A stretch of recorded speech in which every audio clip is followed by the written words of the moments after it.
সবাই কেমন আছো আমার ছোট্ট ছোট্ট বন্ধুরা? আজকে সময়টা খুব ভালোই যাচ্ছে। এখানে ওখানে ঘুরতে যাচ্ছি। সামনে ডিসেম্বরের ছুটি আছে। কোথায় কোথায় ঘুরতে যাব প্ল্যান করছি। সুতরাং আশা করি বুঝতে পেরেছো আজকে আমি কি আলোচনা করতে চলেছি।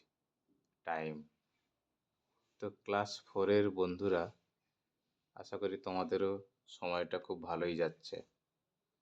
এখন কেউ বলতে পারবে তোমরা কটা বাজে এখন? 12:30। সুতরাং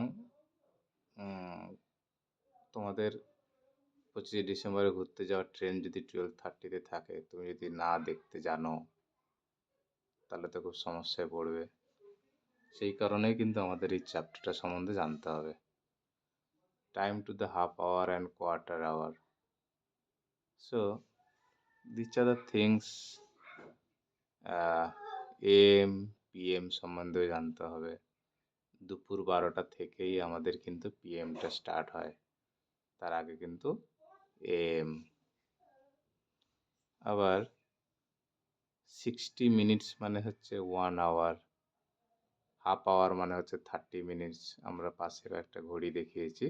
ফার্স্টে ঘড়িটাতে 3টে বাজে, তারপরে ঘড়িটাতে 4টে বাজে, মানে 3টে থেকে 4টে 1 ঘন্টার ডিফারেন্স।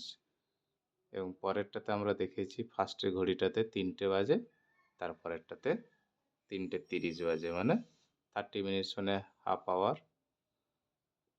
এবারে তোমরা দেখো, আমরা একটু কোয়ার্টার আওয়ার দেখাচ্ছি, মানে 15 মিনিটস। 15 মিনিটস তাকে আমরা কোয়ার্টার আওয়ার বলছি।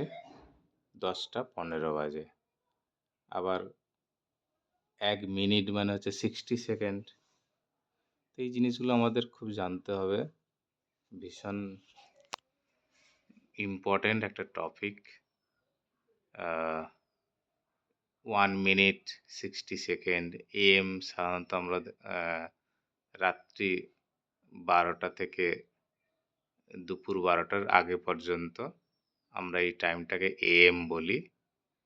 আর পিএমটা সাধারণত শুরু হচ্ছে দুপুর 12টা থেকে রাত্রি 12টার আগে পর্যন্ত। এই টাইমটায় আমরা পিএম হিসাবে ইউজ করি। Good night and sweet dreams, এইভাবে আমাদের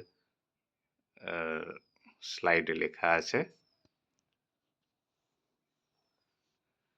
ধন্যবাদ বন্ধুগণ, তোমরা এইভাবে সময়টাকে ভালো করে কাটাও এবং আমাদের চ্যানেলটাকে লাইক, সাবস্ক্রাইব করে, শেয়ার করে চ্যানেলের সময়টাকেও